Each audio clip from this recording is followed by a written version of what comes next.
Pinyno ma Burundi. Nelson ageno ni in bende luwo twak achiel kachiel ka intiere Burundi kama itudri kodwa okinyi ma kawuono. In bende nyalo nyisowa ni thuolo mari tok kanisetieko sombi ni gima nisomo ema itimo sani kose nobedo nade bichopo kuma intiere thuolo ma intiere godo sani iwacho ni in HR specialist nochopo nade ba kuri bedo HR specialist minyalo ori nyaka kata Burundi mar mondo mi itim tich ma itimo gi sani.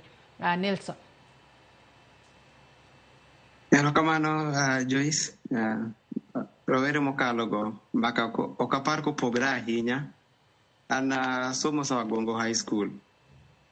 Kama somo ni somo matek malich. Koro kana tieko tadhi Jomo Kenyatta University amna timo Human Resource Management. Koro ma course mana yiero ka belure gi exposure. Again samoro bende exposure bende ber. To apar na onge kode mang'eny ahinya nikech gik matimo I've been able to transform sebedo kaloko nyaka sani but within the same space. Koro kana tieko Human Resource Management to an be naonge paro mar manyo tich. Nachako loko ohala. Naparo nabro loko ohala nyaka chieng' lakini nayudo ka nobedo matek. Ngeno ohala bende Kenya ka bende ok yot. Ae samoro be gi wach mar chako ohala manyien dwaro bende kanitie gimoro ma in go kani wacho ni capital cash pesa ema ber kigini go maber ya. Koro atemo ohala aserano restaurant asenyaka ndiko gazette natemo golo gazette moro ni Josia County every month lakini be nodhi obaga bawerago. Koro ekana biro Nairobi dak go wadwa moro ne tiyo industrial area machiemo kinyo ngisa ni bwana ot kama ok beda Nairobi kok beda kama nyaka bendi many gimoro itim to chances nitie Nairobi kama ng'eny kabisa. Koro the keyword ni chaka koro kata kama ichake to beche bro dhi maber. Koro emanyise ni ara koro kautas ang'o bendo wuoge go oko to ngisa ni tiyo sipte moro mong'eyo odhi miyo otas to mana kana yudo internship to ma wado magena ahinya iluongo ni engineer Eddie Kageo no mako lweta Nairobi kana donjo.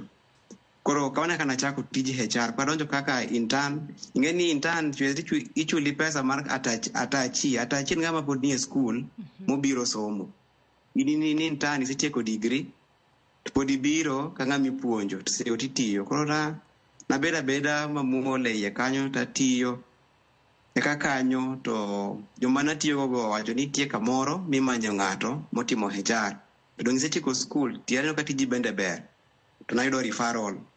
Koro mane ka beda sebedo ka tiji na mayudo kasa en based on referral. To referral ni ok en obira ni kori ng'e ng'ato en obiro kalure gi gimisetimo gima ng'ato nyalo neno ni ma to ng'ano timo adier motimo maber. Koro kiketo chunye gimitimo to odhi dhi maber. Koro kamane kaka sebedo ka nitie a process mara mar dongruok e yore mag tich. Koro asetiyo gi kambe buora matin, asetiyo gi jo Crown Paints, asetiyo gi hotel, asetiyo nyaka gi Auto Express maloso mtokni masani koro nitie Gada Wal Africa. Koro sudo ni bende miyaga jingo ni ng'ato ka ng'ato bende nyalo sudo. En mani wach mar tich odwaro ni nyaka ibed ka in gi gimoro midwa offer.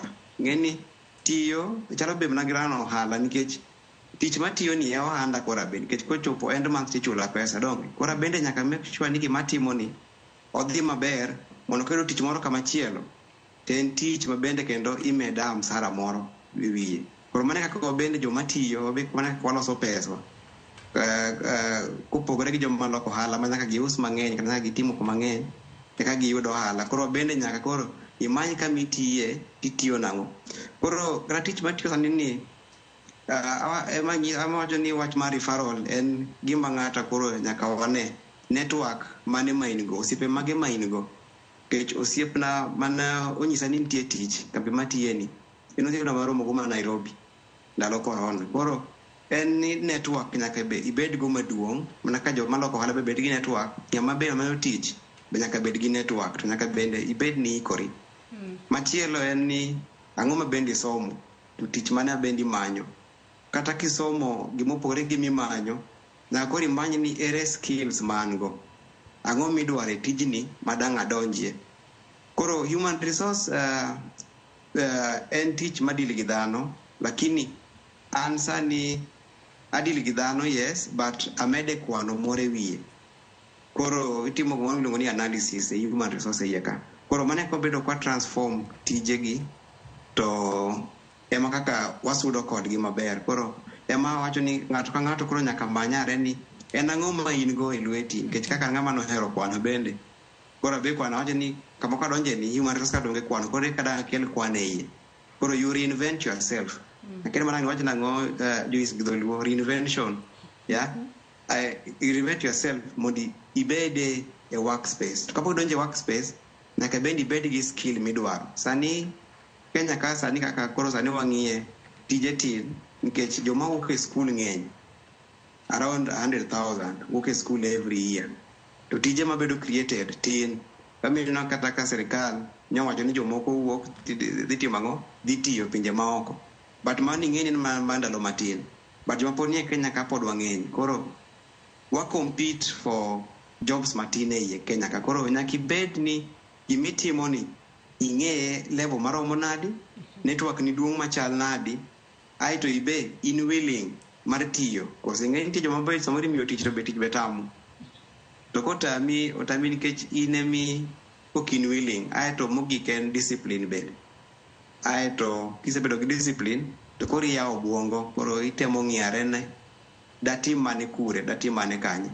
Mama koro bedo gi miluongo ni global workforce, mane inyalo tiyo kamoro amora as long as ni inyalo ng'eyo giminya tim kamidwarie.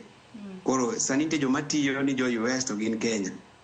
Kaka be sani koro atiyo ni Kenya to an Burundi. Koro mano koro luwore iwacho ni global workforce ma inyalo tiyo ni kambi moro amora ma intie. Haya make magi